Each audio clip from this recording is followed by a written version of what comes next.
Halfway through last night's first 2020 Democratic primary debate, there was good news and bad news. The good news, respected MSNBC host Rachel Maddow was taking over the moderator duties. The bad news, Chuck Todd was also taking over the moderator duties. It all went about as poorly as expected.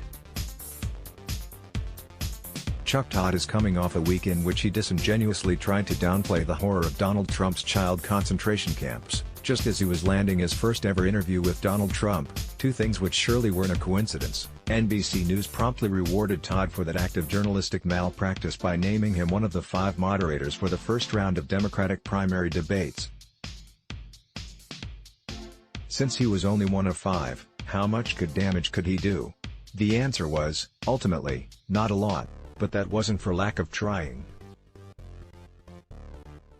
The first half of the debate, moderated by Lester Holder, Savannah Guthrie, and Jose Diaz-Balart, went roughly how a debate should go.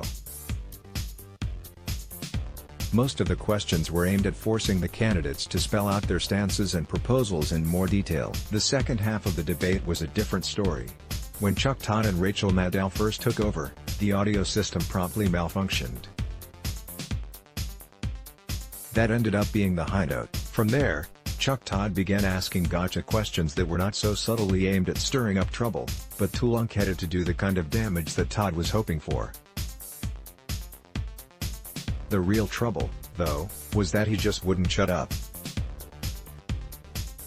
538 calculated that, despite having been a moderator for only half the night, and despite having been supposed to simply ask questions and then get out of the way, Chuck Todd spoke more words than all but 3 of the candidates. In fact, Todd spoke roughly 50% more words than Rachel Maddow, who at time couldn't get a word in edgewise, and seemed to be quietly trying to distance herself from Todd's antics as the night went on. Chuck Todd's antics didn't ruin last night's debate, and he didn't manage to do any unfair damage to any candidates, but that may have been more about luck than anything else. With 4 of the 5 highest polling Democrats all appearing on stage tonight, will Todd succeed in doing real damage to the Democratic frontrunners? Stay tuned.